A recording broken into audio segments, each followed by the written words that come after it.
शंकर भगवान से पूछा, आपका कोई भगत मरता है तो आपका गण क्यों नहीं जाता लेने के लिए?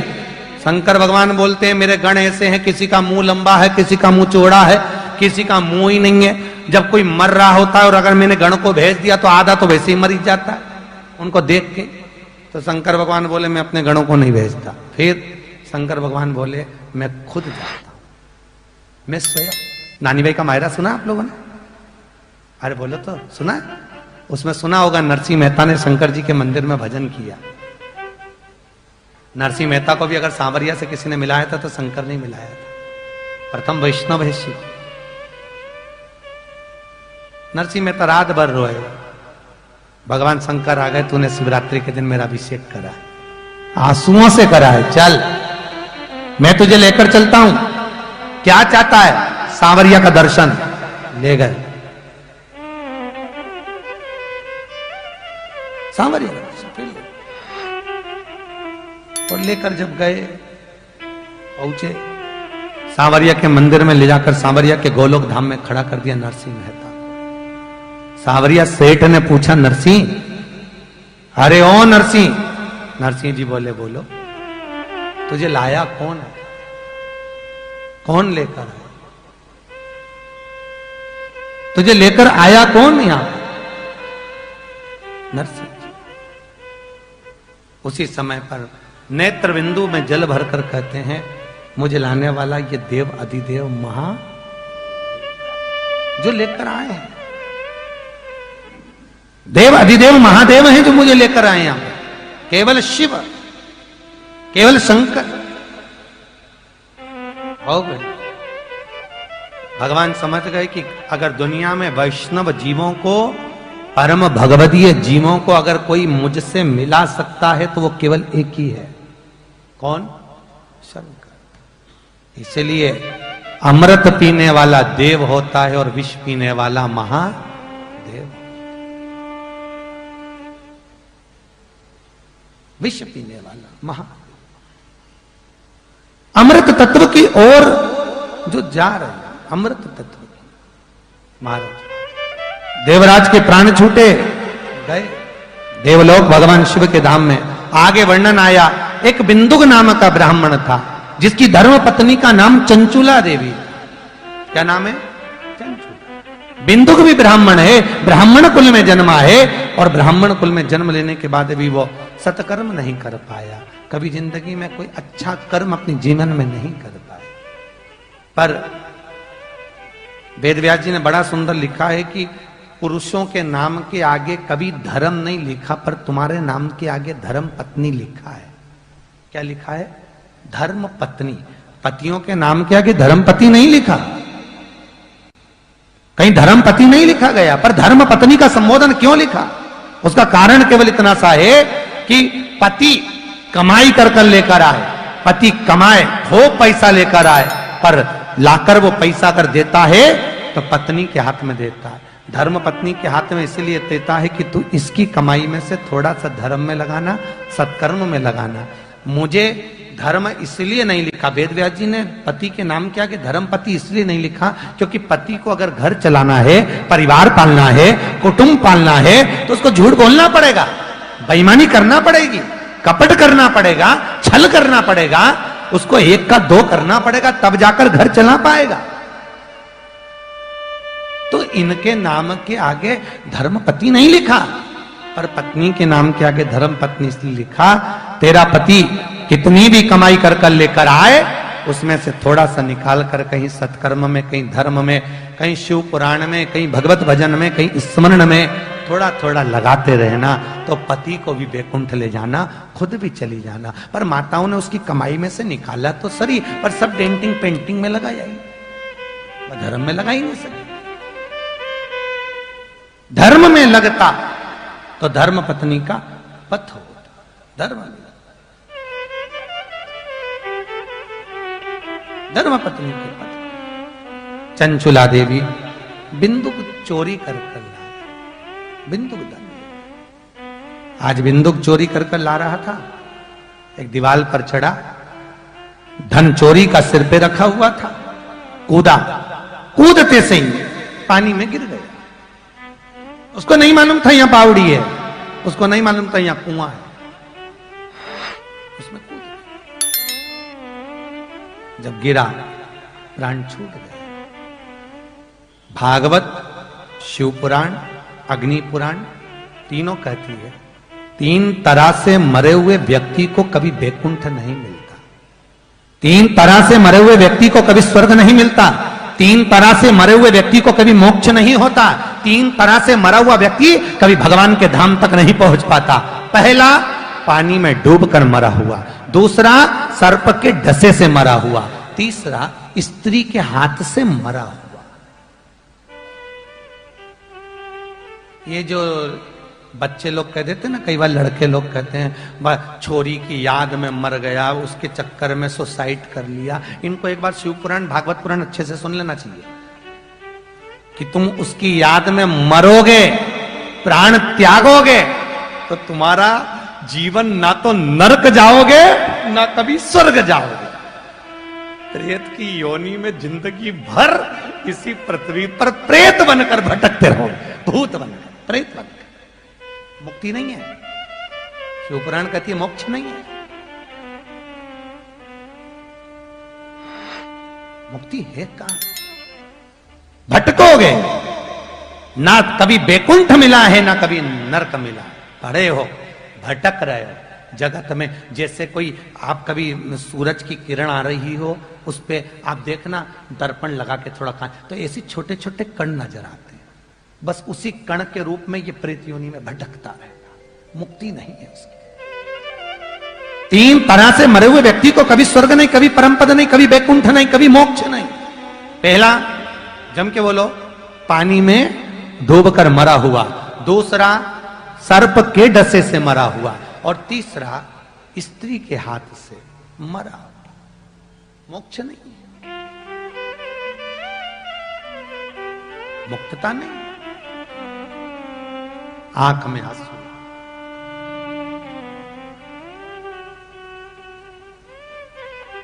और आप लोग ध्यान से सुनना कथा को। भागवत जी में ये प्रश्न राजा परीक्षित का देवऋषि नारद ने भगवान ब्रह्मा से कहा था, परीक्षितम कथम वक्तु संभाय संस्थिते शुके।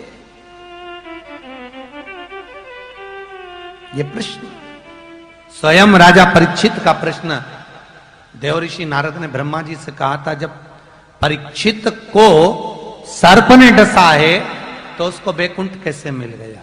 3 तरह से मरे हुए व्यक्ति को परम पद नहीं, बैकुंठ नहीं, मोक्ष नहीं, तो उसको कैसे मिल गया? उसको मिला कैसे? बताओ। तब भगवान ब्रह्मा जी उसी समय पर बोले। ब्रह्मदेव ने कहा, उसने एकाग्र चित्त, एकाग्र मन और एकाग्र ध्यान से कथा सुनी। शिव महापुराण की कथा कहती है कोई जल में डूबकर भी अगर मर गया, स्त्री के हाथ से भी मर गया, सर्प के डसे से भी मर गया। शिव महापुराण की कथा कहती है अगर अपनी जिंदगी में उसने यदि शंकर का अनुमोदन करा है या शिव महापुराण की कथा का स्मरण किया है, फिर अभी आपको वही बात आ गई कि आप जिस गली में से निकल कर जाओगे शिव पुराण को सुनकर, उस गली में कोई अधोगति में भी मरा है तो उसका परम धाम है, उसका मोक्ष, मुक्तता मिल जाती है उसको। तो कहा एकाग्र चित्त से स्मरण से अगर किसी ने शिव महापुराण की कथा को सुना और यदि वो जीव का मात्र दर्शन हो गया, मात्र दर्शन, केवल दर्शन। महाराज, जिसके माथे पर त्रिपुंड लगा हो, जिसके गले में रुद्राक्ष या तुलसी की माला हो, उसका सुबह से अगर दर्शन हो जाए तो कार्य सफल होता है, कार्य सफल। कई कई ब्राह्मणों को तो सिर पे तिलक लगाने में भी शर्म आती है, हम उनसे भी कहते हैं लगाओ। अगर मस्तक पर ब्राह्मण के सिर पर तिलक है, त्रिपुंड लगा हुआ है, गले में रुद्राक्ष या तुलसी की माला है, तो तुम्हारा चेहरा देखकर ना जाने कितनों के भाग्य खुल जाएंगे। मात्र तुम्हारा चेहरा देख ले, मात्र केवल तुम्हारा स्वरूप देख ले, केवल लगाइए। अब भगवान शिव की कथा कह रही, बिंदु के प्राण छूट गए, बिंदुक के प्राण गए, चंचुला देवी रो रही है, अंतिम संस्कार करवाया। बहुत ध्यान से सुनना, शिव पुराण बार बार नहीं मिल सकती। किस्मत वाले हो जो आपको मिली है और आप सुन रहे हैं। ना जाने कितनी पीढ़ियों को तार दोगे केवल इस पुराण, और ना जाने कितने संशय आप लोग जो गलती करते आए वो मिट जाएंगे इस शिव पुराण से। जो जो हम पूजन में गलतियां करें वो सब निकल जाएगा, केवल यदि आपने 7 दिन की शिव पुराण को अपने जीवन में याद कर लिया। मट्टी का दिया, तांबे का दिया, पीतल का दिया, स्टील का दिया, कांसे का दिया, आटे का दिया, ये दीप तक का वर्णन शिव महापुराण में कि कौन सा दिया ज्यादा प्रबलता देता है, कौन से जल की प्रखरता है, ये एक एक चीज का।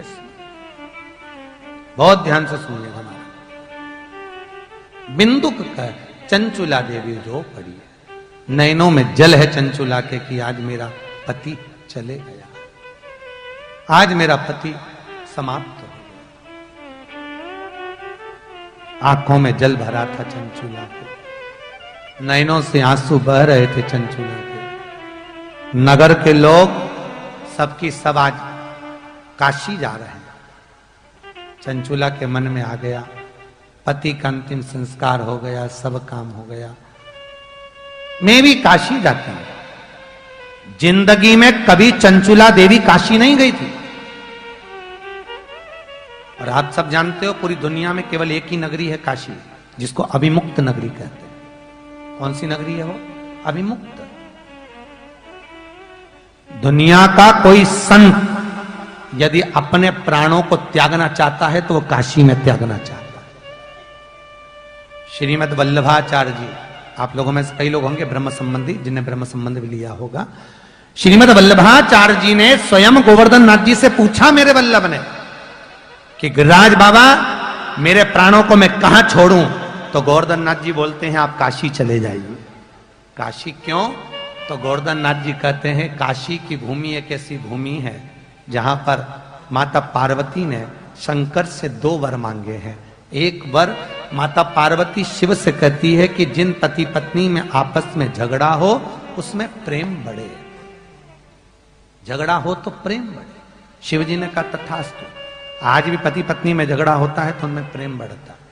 जिस पति पत्नी में झगड़ा नहीं होता उनका झगड़ा एक दिन ऐसे होता है कि अदालत तक बात पहुंच जाती है। इसीलिए निवेदन है, झगड़ते रहो, प्रेम करते रहो, प्रेम। दूसरा वर मांगा, हमें दूसरा वर दीजिए। क्या वर? तो कहा दूसरा वर ये दीजिए कि काशी में जो मरेगा, पार्वती जी बोलती हैं काशी में जो मरेगा तो उसको गुरु मंत्र आपको देना पड़ेगा। गुरु मंत्र आप दी शंकर भगवान से, गुरु मंत्र आप दीजिए। शिव जी तुरंत बोले, पार्वती जगदम्बा ये कभी नहीं हो सकता, कभी नहीं हो सकता कि मरने वाले को गुरु मंत्र मैं दूं और तू कह रही है कि गुरु मंत्र आपको देना पड़ेगा। ये कभी नहीं हो सकता, कभी भी नहीं। चंचुला देवी का प्रसंग है। पार्वती मैया चित्तवृत्ति रखकर नयन बंद कर कर बैठ गई। शिवजी आखिरी में बोल दिए, ठीक है पार्वती, ठीक है, मैं तुझे वचन देता हूं पार्वती, मैं तुझे वर देता हूं, काशी में मरने वाले को गुरु मंत्र मैं दूंगा। तो पार्वती जी बोलती है, मुझे कैसे मालूम पड़ेगा कि आपने गुरु मंत्र दिया? मालूम कैसे पड़ेगा? तो पार्वती से पूछा, तू बता क्या चाहती है? पार्वती जी कहती है, गुरु मंत्र देना तो सीधे कान में देना, और सीधे कान में देकर कान को मोड़ देना, मैं समझ जाऊंगी कि आपने गुरु मंत्र दे दिया। आज भी काशी में मरने वाले का सीधा कान अपने आप टेढ़ा हो जाता है, आज भी। पहले हमको भी विश्वास नहीं था, फिर एक बार जब काशी में कथा करने गए तब मणिकर्णिका पे जाकर दर्शन किया। किसी के कान सीधे थे, किसी का कान टेढ़ा था, तो पूछा ये सीधा कान वाला कहाँ का मुर्दा है? तो के 40 किलोमीटर दूर। जिसका कान टेढ़ा था उसका पूछा तो ये काशी की वो कॉलोनी का है। तो समझ में आ गया कि शिव महापुराण में मणिकर्णिका की एक पुस्तक निकली हुई है, आपने पढ़ा होगा, काशी मरण मुक्ति। कभी मौका मिले तो उस पुस्तिका को पढ़ना, या विद्येश्वर संहिता शिव पुराण की पढ़ना। उसमें स्पष्ट किया गया है काशी में मरने वाले का सीधा कान टेढ़ा हो जाता है। आज भी कभी मौका मिले तो दर्शन करके आना। अभिमुक्त नगरी है काशी। गोवर्धन नाथ जी श्रीमद वल्लभाचार्य जी से करें अगर प्राणों को त्यागना है तो काशी जाओ। मेरे वल्लभ ने 80 घाट पर पहुंचकर प्राणों को त्यागा। रामानुज स्वामी, जिनसे रामानुज कोट आगे बढ़ा है, शंखचक्र, रामानुज स्वामी कहते हैं कि अंतिम समय में वेंकटलाल से पूछा गया कि प्राण कहां त्यागना है, तो वेंकटलाल कहते काशी चले जाओ। राम स्नेही संप्रदाय, जहां राम जी का नाम पूजा जाता है, राम जी महाराज जिन्होंने स्थापना करी राम स्नेही संप्रदाय, वो कहते हैं प्राणों को कहां त्यागा जाए, राम जी कहते हैं काशी चले जाओ। संत काशी में जाकर अपने प्राणों को त्यागना चाहते हैं क्योंकि शिव का गुरु मंत्र उनके कानों में मिल जाता है। अभी मुक्तता है काशी, मोक्ष नगरी है काशी, अभी मुक्त। भारत की भूमि के सबसे ज्यादा मुर्दे कहां चलते हैं? काशी में। अपने यहां गाड़ियां ओवरटेक करती, वहां मुर्दे ओवरटेक करते हैं। लोग मुर्दों को लेके भागते हैं, जल्दी जल्दी समय पे हमारा नंबर लग जाए। काशी में, पूरी दुनिया में कहीं पे भी मुर्दे जलाओ 3 दिन तक ठंडे नहीं होते। काशी के मणिकर्णिका घाट पर जो मुर्दा जलता है आधे घंटे के अंदर ठंडा हो जाता है, जलकर पूरा ठंडा। मणिकर्णिका मोक्षता है अभी। वो तो दुनिया के लोगों को थोड़ा डर लगता है वहां मणिकर्णिका पे जाने में, इसलिए लोग जा नहीं पाते, बहुत भय लगता है।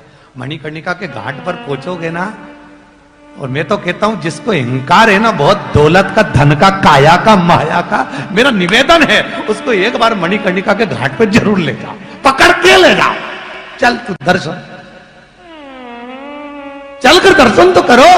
चारों तरफ लकड़ियों की दुकान, कंडों की दुकान, और दोनों साइड रोड पे मुर्दे ही मुर्दे, और बीच में से तुम जा रहे हो मणिकर्णिका के घाट, और घाट पे भी हजारों मुर्दे एक साथ जब जल रहे होंगे तब तेरी अहंकारी सब निकल जाएगी कि धन तो यहीं पड़ा रह गया, जीव वो चला गया।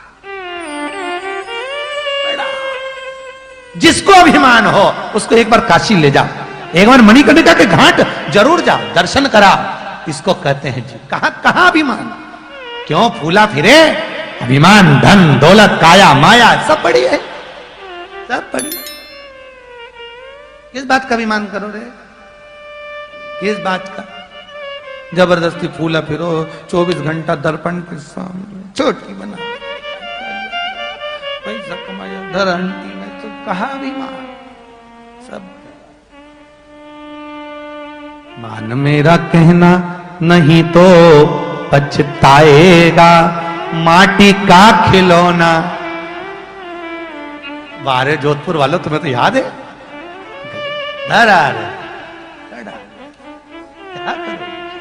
चंचू।